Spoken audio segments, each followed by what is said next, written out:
Bonjour à tous et bienvenue dans cette première vidéo de l'année 2024 avec un petit guide sur le Danemark. Dans Europa Universalis 4, le Danemark est une excellente nation pour débuter et également pour les joueurs moyennement expérimentés. On a pas mal de possibilités qui s'offrent à nous, que ce soit l'expansion ou la colonisation. Et en plus de ça, c'est en écho avec l'actualité, puisque je sais pas si vous en avez entendu parler, mais la reine du Danemark, Margrethe II, a récemment annoncé qu'elle allait abdiquer en faveur de son fils après plus de 52 années de règne tout de même. Le Danemark dans les années 1444, c'est pas du tout la même chose qu'aujourd'hui, c'est une nation qui est beaucoup plus importante, notamment avec le sud de la Suède actuelle, directement contrôlée par le pays, mais aussi également la fameuse Union de Kalmar, qui fait que nous avons un roi unique qui gouverne 3 pays différents, donc la couronne de Norvège, de Suède, appartiennent au Danemark. Donc voilà comment fonctionne l'Union de Kalmar, qui d'ailleurs a été créée sous l'impulsion de Margrethe, première du nom cette fois-ci, à la fin du XIVe siècle. Trêve de rappel historique, en tant que Danemark dans Europa Universalis 4, ce que vous voulez, c'est tenir la Norvège, qui sera plus simple, et surtout la Suède, qui va pas tarder à vouloir sa liberté en laisse pour pouvoir ratifier, vous le voyez dans l'onglet d'émission, l'Union pour la solidifier tout simplement et mener à la formation de la Scandinavie. On va tout de suite commencer par désigner les rivaux. Donc en l'occurrence, nos deux grands rivaux, ça va être l'Angleterre et également la Lituanie. La Lituanie qui normalement va pas tarder à entrer en union personnelle avec la Pologne qui sera notre futur rival. Et en dernier rival, on peut choisir entre Novgorod ou Écosse et je pense que ça va être Novgorod puisqu'on va essayer de s'étendre dans cette partie de la Russie pour avoir un bon petit pied à terre là-bas. Allez, c'est parti pour donner des privilèges aux ordres pour avoir pas mal de bonus en début de partie. On confisque les terres puisque ils ont tous 50 de loyauté donc on n'aura pas de rébellion, c'est très bien. Et on va commencer par les clercs auxquels on va donner tout de suite Clear Diplomate qui est excellent, ça augmente votre réputation diplomatique et vos relations avec tous les pays catholiques, ce qui est le cas dans toute l'Europe pratiquement pour l'instant. Je conseille également Éducation des clercs, ça augmente en fonction de l'influence et de la loyauté de l'ordre, donc vous inquiétez pas, ça va monter assez vite puisqu'on va donner pas mal de privilèges. Également donner contrôle des clercs, voilà, ça donne 10 de loyauté en équilibre et 10 d'influence. Pour les bourgeois, nous allons prendre mécénat, à prendre à chaque début de partie parce que c'est tout simplement trop fort. On perd de l'impôt, mais le prestige c'est très important, on en gagnera plus par an et on en gagne tout de suite 15, d'autant plus que vu qu'on a des unions personnelles, il faut pas être en prestige négative, sinon on peut avoir des bonus d'aspiration à la liberté pour les Suédois et les Norvégiens. Et naturellement, le prestige, c'est toujours bien d'en avoir parce que, comme vous le voyez, ça donne des bonus absolument monstrueux dans absolument tout. On peut continuer avec flotte commerciale privée. On va être un empire commercial maritime dans la mer Baltique, donc on augmente la puissance commerciale et aussi le coût des vaisseaux légers. Voilà, et dans la même optique, libre entreprise pour les bourgeois qui donne aussi pas mal de bonus commerciaux. Ça va être très important pour les missions, justement, puisqu'il nous faut contrôler le nœud commercial de Lübeck. Et exceptionnellement, on va pas donner trop de privilèges aux nobles parce que ils ont déjà beaucoup de parts du pays et notre objectif à travers les missions que vous voyez ici qui donnent d'énormes bonus va justement devoir réduire leur influence, donc autant le faire maintenant, on va pas s'en priver. Et éventuellement de prendre duché puissant, ça augmente le nombre d'alliances que vous pouvez avoir, de relations diplomatiques et aussi l'aspiration à la liberté des dépendances, en l'occurrence la Suède et la Norvège. Et pour le coup j'ai pris suprématie politique pour augmenter la loyauté de tous les ordres et leur influence, comme ça va augmenter mes bonus que j'ai pris ici, éducation des clercs et également libre entreprise pour les bourgeois. Et on va également concéder un privilège puissance administrative mensuelle plus 1, vous pouvez choisir éventuellement aussi diplomatique. Dans l'optique du guide, on va essayer de pas descendre en dessous de 20%, de toute façon ça va remonter assez vite, on va essayer de confisquer les terres petit à petit, surtout faire descendre la part des nobles. On peut également d'ailleurs emprunter aux bourgeois, parce que les emprunts sont moins chers en termes d'intérêt. Maintenant qu'on a une trésorerie, vu qu'on est un empire maritime, on va pouvoir choisir une doctrine navale et on va éviter de prendre celle-là, puisqu'elle est exclusive aux Danois, mais elle n'est pas terrible. On va choisir entre les deux,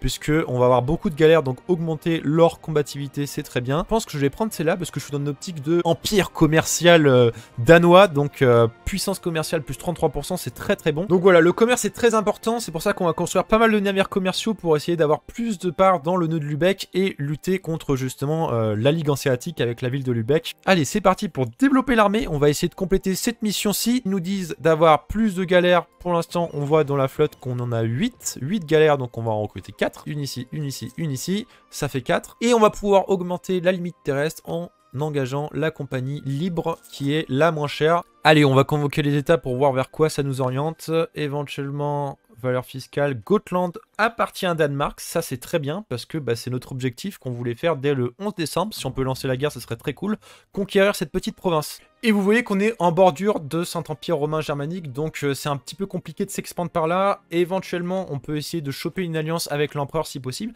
Mais là, je vois qu'il veut pas de nous pour l'instant, donc si vous avez une alliance avec l'Autriche en début de partie, n'hésitez surtout pas. Vous pourrez s'allier éventuellement à l'électorat de Brandebourg, mais je vous conseille pas du tout parce qu'ils sont très proches de la Pologne, qui va être notre futur rival, comme je disais. Et on va plutôt s'allier à d'autres puissances. On va d'ailleurs regarder cette mission qui nous dit qu'il faut s'allier à toutes les puissances germaniques qui possèdent des mercenaires dans ces régions-là. Donc on peut éventuellement s'allier à l'électorat de Saxe, ça peut être pas mal pour débuter. Il y a également Württemberg qui est pas mal, parce qu'en plus je crois qu'ils n'ont pas d'héritier en début de partie, donc on va pouvoir développer un mariage par la suite avec eux et espérer mettre un de nos héritiers sur leur trône. Donc même chose pour SE, hein, dans la même optique. Et en dernier, pour compléter la mission, on va prendre la République de Frise, hein, une alliance qu'on retirera par la suite, parce que c'est une république, donc il n'y aura pas de mariage, une fois qu'on aura complété cette mission. Et voilà, ça commence dès le 20 novembre, la Suède qui commence déjà à se rebeller, et vous voyez que ça monte au-dessus de 50% l'aspiration à la liberté, donc là vous pouvez vous sentir un peu démuni, vous inquiétez pas, parce que tout d'abord il y a un petit bouton qui s'appelle commencer à soutenir les loyalistes en l'échange de 1 ducat par mois en revenu. Je vais pouvoir réduire leur aspiration, donc on va faire ça pour l'instant. Par la suite, vous pourrez réduire l'aspiration en augmentant le développement dans leur province à Stockholm. Donc ça coûtera 52, donc faites gaffe quand même à bien gérer vos points de puissance administrative, diplo ou militaire. C'est que le début, n'hésitez pas à envoyer vos diplomates pour augmenter vos relations avec vos unions personnelles. On peut d'ailleurs recruter un conseiller, donc vous pouvez prendre soit diplomatique, soit amélioration des relations. On va prendre celui-là pour que ça aille plus vite et on essaie de faire gaffe quand même à la situation économique. Nous sommes le 11 décembre et regardez, le Gotland n'a pas du tout d'alliance. Ça nous fait très plaisir, donc on va tout de suite les attaquer. Il arrive souvent également que la Lituanie soit en alliance avec Gotland, donc n'hésitez pas à attendre 2-3 années. Il y a un événement qui fait que la Pologne va s'emparer du trône de la Lituanie, donc ils auront brisé toute leur alliance avec Gotland, et à ce moment-là, vous les attaquerez. Europa Universalis, c'est aussi un jeu d'alliance et d'opportunité, donc on va en profiter, prendre la province légitime de Gotland et on va tout de suite lancer la guerre. Le fameux événement dont je vous parlais, s'il y avait une alliance entre la Lituanie et le Gotland, c'est le moment d'attaquer le Gotland. On profite également dès qu'on a un petit peu de puissance administrative pour augmenter la stabilité. Ça coûte que 100 pour l'instant, donc on passe à 1, ce qui est très important pour augmenter la prospérité dans vos états. On a atteint les 100 de relations avec la Frise, du coup on peut compléter cette mission mercenaire allemand qui va nous donner un petit bonus assez sympathique. Regardez-moi ce bonus de dingue. Jusqu'à la fin de la partie, le Danemark a maintenance des mercenaires moins 15%, réserve des mercenaires plus 10%, et tant qu'il y aura ce modificateur, c'est-à-dire jusqu'à la fin de la partie tout simplement, recruter des mercenaires n'aura aucun coût en professionnalisme. On retire les alliances qui nous intéressaient plus et on va pouvoir compléter les deux missions. Donc c'est la Amiral de Tradition 50, c'est excellent, et surtout la revendication perpétuelle sur toute cette région, l'Estonie et la Livonie. On complète également la couronne de Norvège qui nous donne un petit événement qui est très sympathique. On a le choix entre 3 possibilités. Donc la première, je vous la conseille pas du tout parce qu'en échange de malus, on referme la main sur la Norvège qui va avoir beaucoup de bonus, elle. Mais nous, on veut les bonus pour nous. Donc ça nous intéresse pas. On peut prendre les 100 de puissance diplomatique si vous avez peur du troisième qui est absolument fumé. Parce que en échange de mauvaises relations, la Norvège devient notre ennemi. On a tous les bonus que vous voyez juste ici. Vitesse de recouvrement des réserves militaires plus 15%, modif des effectifs des marins totaux plus 25%, modif de production plus 25%. Je sais pas si vous vous rendez compte à quel point c'est monstrueux. Et influence des nobles, moins 15%, ce qui est très bien puisque notre influence est assez haute. On veut la réduire quand même. En vrai, vous avez deux choix. Soit celui-ci si vous avez un peu peur que la Norvège vous file entre les doigts. Mais je vous conseille fortement celui-ci parce que regardez, l'aspiration à la Norvège, on va le voir tout de suite en cliquant sur l'événement, monte à 53. On va pouvoir la réduire tout de suite en augmentant avec la puissance militaire dans leur capitale. Et on va augmenter leurs relations. Allez, c'est fini pour cette guerre. On va tout de suite demander la paix, récupérer notre province. Et vous voyez qu'on a très peu d'expansion agressive. On va même prendre la thune. Et on va pouvoir reprendre le Gotland. Petit événement, on a le choix entre bannir l'ancien roi et gagner 1 de stabilité, ou le laisser en tant que république pirate qui va se mettre à piller toute la Baltique et à enquiquiner tout le monde, pour dire poliment. Hein. On va garder le 1 de stabilité, hein. On n'a pas besoin de plus que ça. Hein. Je vais d'ailleurs profiter de cette période de paix pour éventuellement mettre duché puissant, pour développer plus de mariages et de relations avec d'autres pays, parce que je me dis que ça peut être une très bonne option pour avoir pas mal d'unions personnelles de côté. Je vous conseille un petit mariage avec la Bourgogne, éventuellement on peut s'en servir pour choper la succession bourguignonne, et peut-être par la suite une alliance. Pour l'instant j'ai pas trop envie de m'allier, parce que je vois qu'il y a pas mal de rivalités, et à la fin de la guerre de 100 ans, l'Angleterre et la France combinée peuvent attaquer la Bourgogne et ça va mal finir pour nous hein, si on est allié à eux. Et c'est parti pour lancer une conquête de l'Estonie avec la province de Ösel en tant que cible de guerre. On va même pouvoir appeler l'ordre teutonique en tant que co-belligérant parce qu'il y a des provinces très intéressantes qui vont nous donner pas mal de commerce dans toute la Baltique. Et puis surtout, il y a la Pologne qui va pas tarder à conquérir l'ordre teutonique. Donc premier arrivé, premier servi, ça sera nous d'abord avant la Pologne. Alors je retire ce que j'ai dit. J'enlève l'idée d'invasion, ce sera pas pour tout de suite, parce que je me rends compte quand même ils sont pas mal en termes de force navale, et que eux sont mieux coordonnés, puisque c'est l'ordi en face, et pas avec nous, puisque l'ordi va faire n'importe quoi au niveau des vaisseaux. Donc on va essayer de coordonner toutes nos troupes ici. Donc on va donner l'ordre à la Suède et à la Norvège d'envahir Mecklembourg. Avec l'expérience, je commence à sentir un peu les douilles. Et voilà, je la sentais la douille, hein, parce que je sais pas ce qu'ils font les troupes, ils s'éparpillent tous, alors que eux, ils sont très bien coordonnés. Hein. C'est bizarre, quand l'ordi est en face, il est beaucoup plus fort. Donc on va faire ça à la bonne vieille méthode par la voie terrestre. Faites vraiment gaffe au niveau des mouvements des troupes alliées par rapport à vous, vu que c'est des ordis en face, ils sont beaucoup plus coordonnés et là on a réussi à les choper dans cette mer, donc normalement on devrait détruire leur flotte. Il faut faire gaffe à ce que font vos alliés parce que souvent quand ils sont avec vous, l'IA fait absolument n'importe quoi. Donc une fois qu'on a la supériorité navale, on fait le blocus ici et on détache les navires endommagés qui reviendront une fois qu'ils seront réparés. Ça c'est vraiment le bouton du confort avec les DLC, donc n'hésitez pas à l'utiliser et puis on va continuer d'assiéger toutes ces provinces. Ah, je crois que Novgorod est aussi opportuniste, ils ont profité pour prendre un revers à la Livonie et prendre nos objectifs de guerre. C'est pas trop grave parce que en fait c'est nos rivaux, donc on va pouvoir avoir des revendications contre eux.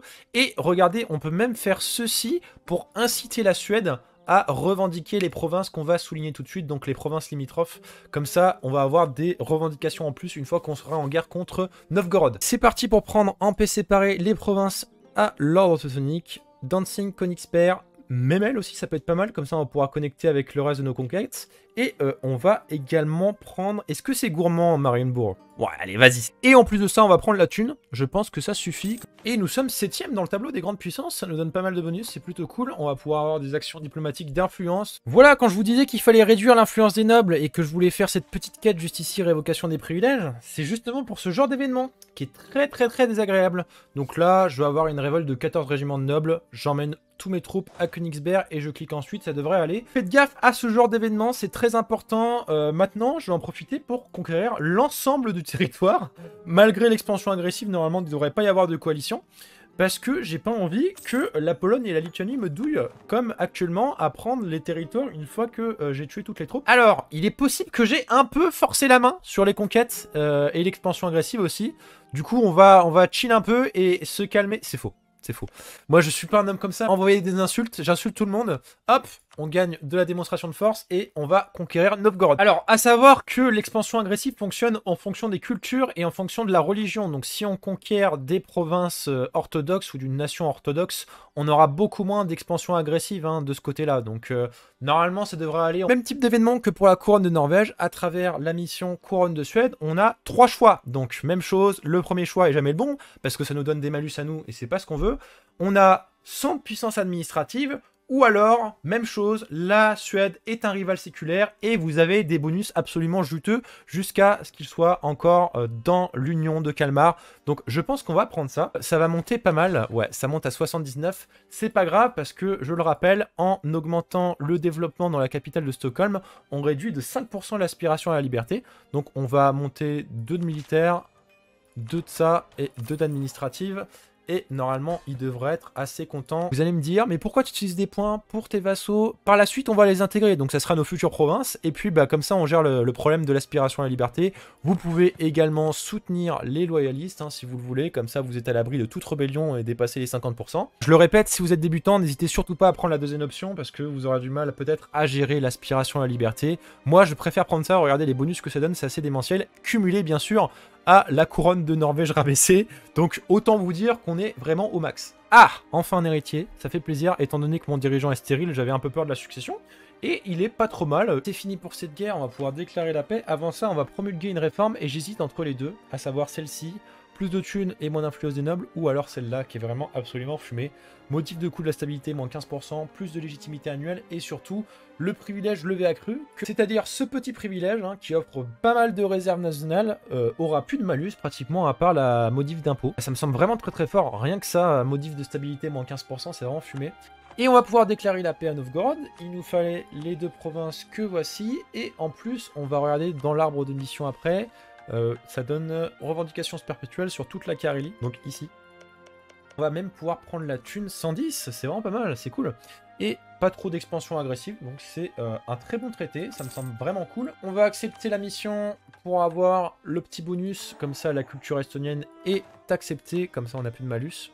Et surtout, ça nous donne ces provinces en revendication, donc ça coûtera beaucoup moins cher à légitimer. Alors ça, si c'est pas une excellente nouvelle, mariage royal avec la France, et on va pouvoir développer une alliance avec eux par la suite.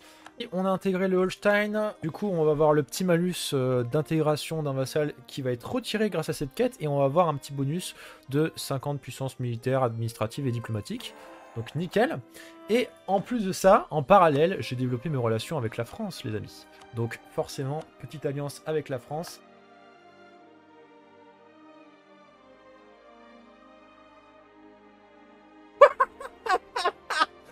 Attends, c'est la première fois que je vois ça de ma vie. Les gens, je suis mort de rire, j'ai jamais vu ça de ma vie.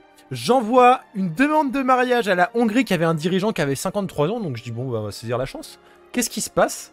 Il vient de clamser littéralement dans la minute qui suit. Du coup, je me retrouve avec un mec de ma dynastie sur le trône de Hongrie et je vais pouvoir réclamer le trône et avoir une guerre d'unification comme ça, gratuite. Donc voilà, ça me met très bien. Allez hop, c'est parti, on revendique le trône. Ça va perdre un peu de prestige et pas mal de relations avec tous les pays auxquels on a contracté un mariage royal, mais c'est pas grave, on aura le casus belli, revendication au trône de Hongrie. D'ailleurs, on va pouvoir même valider cette mission, puisqu'on a perdu du prestige, donc on va en regagner avec celle-ci, et ça va nous donner pas mal de confiance auprès de nos alliés. Bon, bah c'est parti pour lancer la guerre. On va perdre de la stabilité malheureusement, vu qu'on a le mariage royal, mais c'est pas grave, on va appeler Palatina et Wittenberger, et c'est parti, prendre la capitale Pest. On va devoir se taper Milan et 30, ça devrait le faire. Excellente chose aussi, on a également terminé la mission humilier Lübeck. Regardez ce que ça fait, ça donne pas mal de bonus déjà. La cerise sur le gâteau, c'est ça, c'est provoquer un conflit avec la Hanse, cette décision qui a absolument fumé. Brême, Hambourg, Lübeck et Stettin vont rentrer en guerre contre moi. Je serai dans le camp du défenseur, donc je pourrai appeler mes alliés, et je vais pouvoir prendre des provinces du Saint-Empire romain germanique à moindre coût en termes d'expansion agressive. Donc voilà, c'est gratuit. Pour l'instant, on se concentre sur la Hongrie. OMG, je ne sais plus quoi dire. Je crois que c'est la run du siècle, je vous ai mis là ça comme ça, c'est bien exposé. Je savais que ça allait arriver, mais pas aussi vite. C'est vraiment la run du siècle, là, franchement. Petite union personnelle avec la Bourgogne. Ça s'arrête jamais, en fait, c'est ça le problème avec ce jeu. C'est que là, actuellement, l'Autriche se dit, pourquoi pas, en fait, revendiquer les Pays-Bas. Désolé, t'as pas d'alliance, mon frérot. En plus, on est à côté de Vienne, hein, tous rassemblés, la Bourgogne, moi et mes copains. Ils n'ont pas des gros alliés, donc en vrai, moi je suis content, hein, ils me déclarent la guerre, j'attends juste un petit peu. Hop. Et donc voilà, bah, superbe event, on est sur le point de finir la guerre avec la Hongrie, et bah, du coup, tous mes alliés et moi, on est contre l'Autriche, donc 100 000 hommes contre 30 000. Je pense que c'est assez équilibré, donc en vrai, je pense, je vais même pas bouger mes troupes, ça va se faire tout seul, donc on prend pas en compte. Et voilà, c'est finito, on a même la Croatie qui vient avec. À la base, c'était une vidéo de guide pour le Danemark, mais ça s'est transformé en guide union personnelle, je crois. Je suis pas sûr. En 5 ans, j'ai chopé 3 unions personnelles gratos. Hop, la Hongrie qui hérite de la Croatie, c'est plutôt cool. On va vite remonter en relation avec eux, et normalement, ça devrait aller. Voilà, dans un contexte d'équilibrage des puissances, je vais pas trop prendre de l'Autriche non plus. On pourrait éventuellement aussi pillage de la capitale. Ça me fera 3 de développement dans la capitale, c'est plutôt cool. Et ça me coûtera pas tant d'expansion agressive que ça. Donc on va faire ça. Et est-ce qu'on peut faire transfert de puissance commerciale? Voilà. Hop, c'est très bien. Et vu qu'on est là, on va en profiter un peu. On va conquérir un petit peu tous les Balkans avant que ce soit les Ottomans qui le fassent. Hein. Comme ça, on va freiner leurs ambitions. Et on a pas mal de revendications grâce à la Hongrie, ce qui est plutôt cool. En plus de ça, ce sont des orthodoxes, donc le fait de prendre leur province causera pas tant d'expansion agressive que ça. C'est parti pour sélectionner le premier ensemble de doctrines. D'ailleurs, je conseille aux débutants, ou à ceux qui ne le savaient pas, de ne jamais sélectionner en premier les doctrines administratives, toutes celles que vous voyez ici.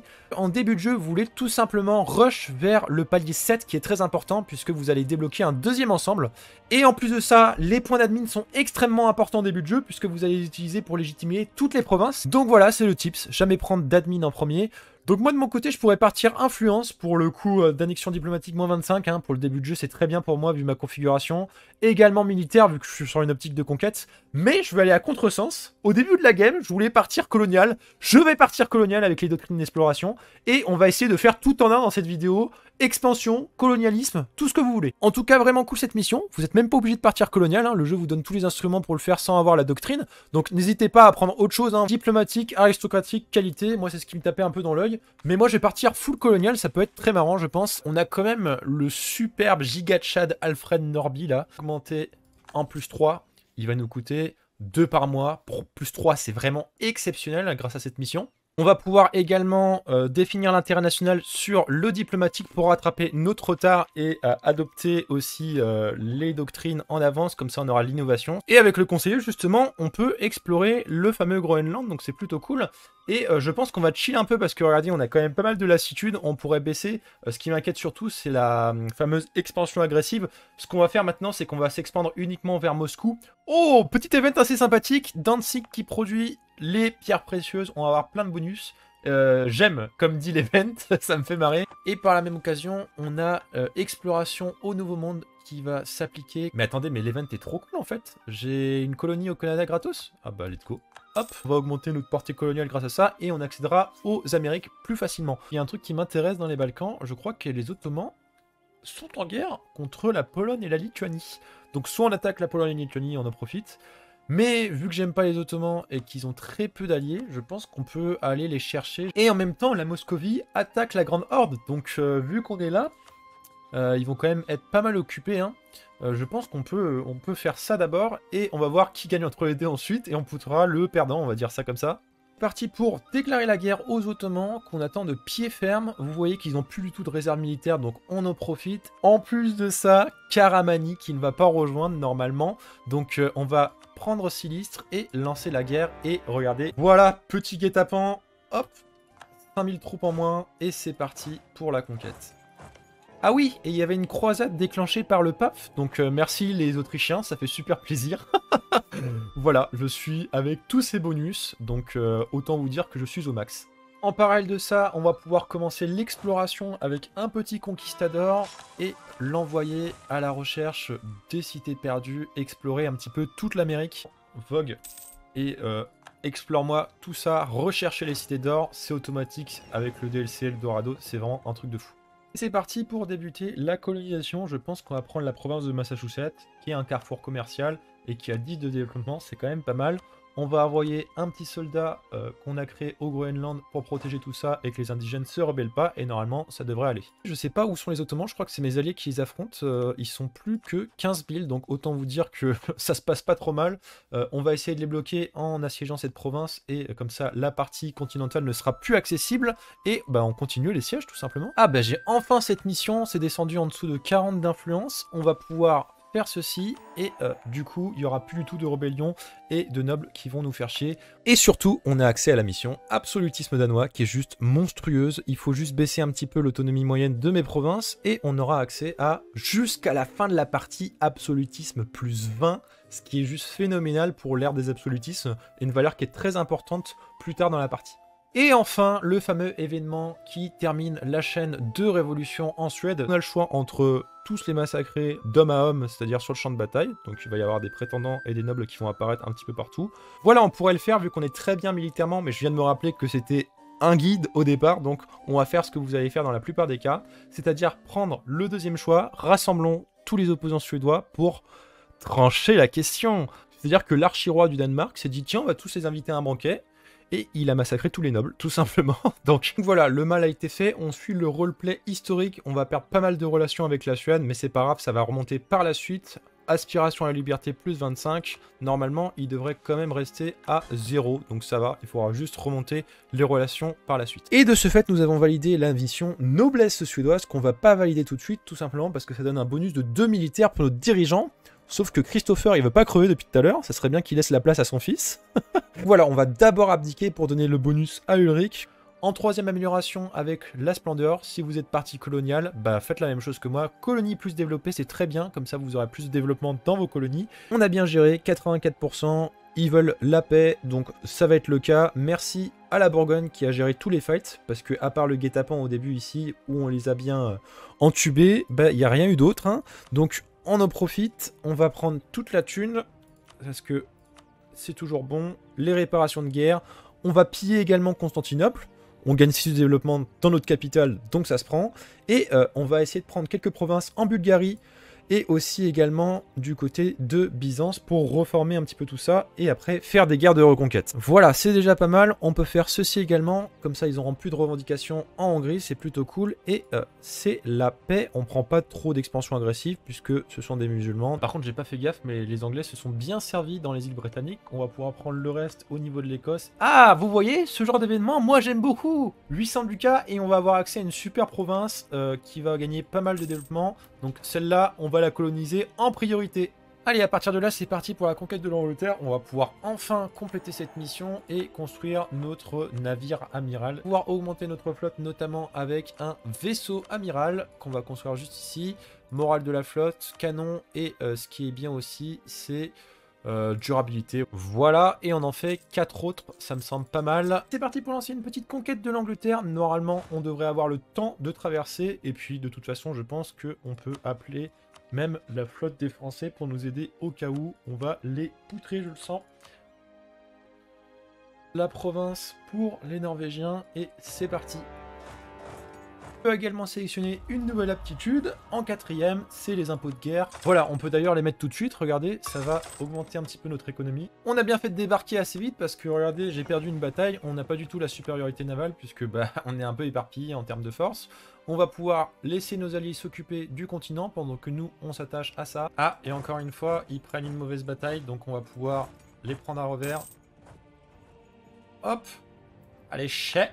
On a pu construire une petite flotte ici pour compléter cette mission qui nous donne des revendications sur le nord de l'Angleterre. Donc ça se prend. Comme ça, on va pouvoir les sélectionner dans le traité de paix. Allez, s'il vous plaît, 49%. Est-ce que c'est possible d'avoir un peu de chance? Merci, c'est fini la guerre contre l'Angleterre. C'est parti pour un joli traité de paix. Donc on va prendre tout le nord de l'Angleterre qui nous a été donné en revendication grâce à la mission.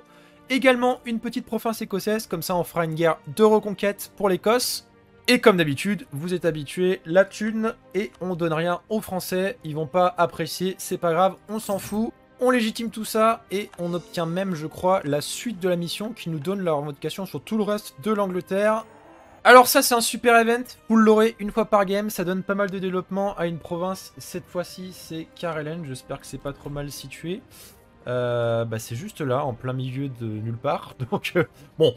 On va prendre production, c'est toujours bien. Par contre, je constate que Christopher est toujours vivant, toujours debout. Il n'a pas envie de clamser. Et vu que j'ai des relations positives avec la Suède, on va tout de suite abdiquer pour faire monter l'héritier sur le trône.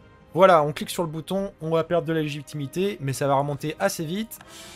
Comme ça, on peut enfin valider la mission noblesse suédoise. Notre héritier va monter à 5 de compétences militaires. Et on avait également une autre mission, détruire Novgorod, qu'on avait gardé de côté. Et ça va lui donner aussi +1. Donc regardez, il faut dire les termes, c'est un giga Tchad. Voilà, maintenant il nous reste plus que quelques conditions à réunir pour enfin ratifier l'Union de Kalmar et stabiliser tout ça. On a accepté la culture novgorodienne et ça tombe bien, les ordres nous disent de partir en guerre contre Moscou. Donc on va aller chercher les dernières provinces de cette culture pour pouvoir les intégrer à notre empire. C'est parti.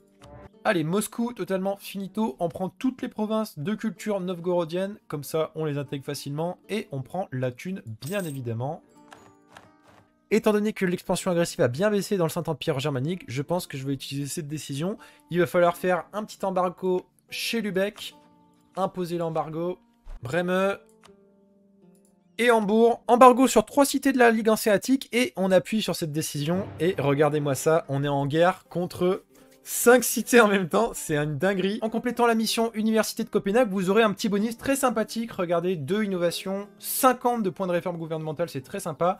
Les bonus de Puntos, admin, diplo et militaire. Et également, surtout, un bâtiment de type université qui va être construit peut-être 200 ans avant qu'on puisse le faire. Mission, on a celle-là qui va nous donner des petits bonus. Oh, j'ai quand même gagné 800. Ah oui, 4 ans de revenus commerciaux, ça fait 800. C'est vraiment pas mal pour le coup. On va pouvoir rembourser tous les emprunts d'ailleurs. On peut également promulguer une réforme gouvernementale, celle-ci étant de très loin la meilleure pour le niveau 4. Vous allez gagner plus 33 d'impôts locaux sur toutes les provinces qui ont un temple ou une église. Et aussi également moins 2 d'agitation locale. Donc vraiment juste très très fort. On va pouvoir commencer par annexer les petites provinces juteuses, notamment Hambourg. 24 de développement, ça me coûte que 20 d'expansion agressive. Pour une province du Saint-Empire, c'est vraiment énorme. Tarif pour la province de Lübeck. Et je crois qu'on va s'arrêter là parce que je voulais prendre Brême également, mais regardez, on a une grosse coalition, donc on va s'arrêter à ces deux provinces, c'est déjà pas mal. Hambourg et Lübeck, on va juste prendre la thune et les réparations mensuelles. On était également en guerre contre la Bohème, on va se permettre de piller la capitale aussi également, hop, comme ça on remonte dans la trésorerie. Il y a eu pas mal de choses à gérer, on s'est un peu éparpillé, je l'admets, mais on peut enfin ratifier l'Union du Kalmar, on va voir ce que donne l'événement. Ça donne une nouvelle réforme gouvernementale, la réforme gouvernementale de niveau 1, qui était déjà correcte, mais là, regardez ce que ça donne. Tous les partenaires mineurs d'union personnelle vont recevoir les avantages d'une marche, donc beaucoup de bonus militaires, et donc pour chaque partenaire mineur, le partenaire majeur, c'est-à-dire moi, va recevoir plus 4000 de réserve de militaires, 2000 de marins et plus 5 en pourcentage de réserve. C'est pas mal, étant donné qu'on a 4 unions personnelles, ça va faire ça x 4. Et c'est pas fini, parce que en plus des avantages qu'on possédait déjà, on va obtenir absolutisme maximal plus 10, années d'union nécessaires avant l'intégration, moins 40, c'est juste stratosphérique, c'est-à-dire que toutes mes unions personnelles peuvent se faire intégrer dans les 10 ans au lieu des 50 ans nécessaires. Et le plus 15% d'influence des nobles se transforme en moins 10%, donc je prends tous les jours, en plus l'icône est beaucoup plus belle. Et nous avons également complété la mission absolutisme danois, qui nous donne plus 20 d'absolutisme maximal jusqu'à la fin de la partie. Donc voilà, d'ici un siècle, quand on sera dans l'ère des absolutismes, je pense qu'on aura le bonus maximal avec tous les avantages, efficacité administrative, discipline qui sont associés. Donc ça, c'est vraiment cool. Et on peut d'ores et déjà intégrer la Norvège, comme ça sera fait. Je pense qu'on va s'arrêter sur ça, on est quand même première puissance mondiale en moins de 50 ans. On a 4 unions personnelles, la Hongrie, la Bourgogne, la Norvège et la Suède qu'on a de base. Une très bonne expansion à l'est. D'ailleurs, je vois que la Pologne est en train de profiter comme un petit cochon. Donc on leur apprendra les bonnes manières dans une prochaine vidéo éventuellement. Si vous voulez une suite, n'hésitez pas à me le dire en commentaire. Je ferai les petits achievements d'ailleurs qui me manquent. Il suffit d'intégrer la Norvège et la Suède, ça se fait facilement. Et celui-ci où il y a un peu plus de challenge, faire une petite compagnie commerciale et contrôler 10% du marché mondial du thé. Ça devrait se faire assez rapidement. N'hésitez pas d'ailleurs à me dire en commentaire si vous voulez que je parte protestant ou que je reste en tant que catholique. Et puis on va continuer à s'expandre dans les Amériques dans une prochaine vidéo, je l'espère. Sur ce, je vous dis à la prochaine. Allez, salut!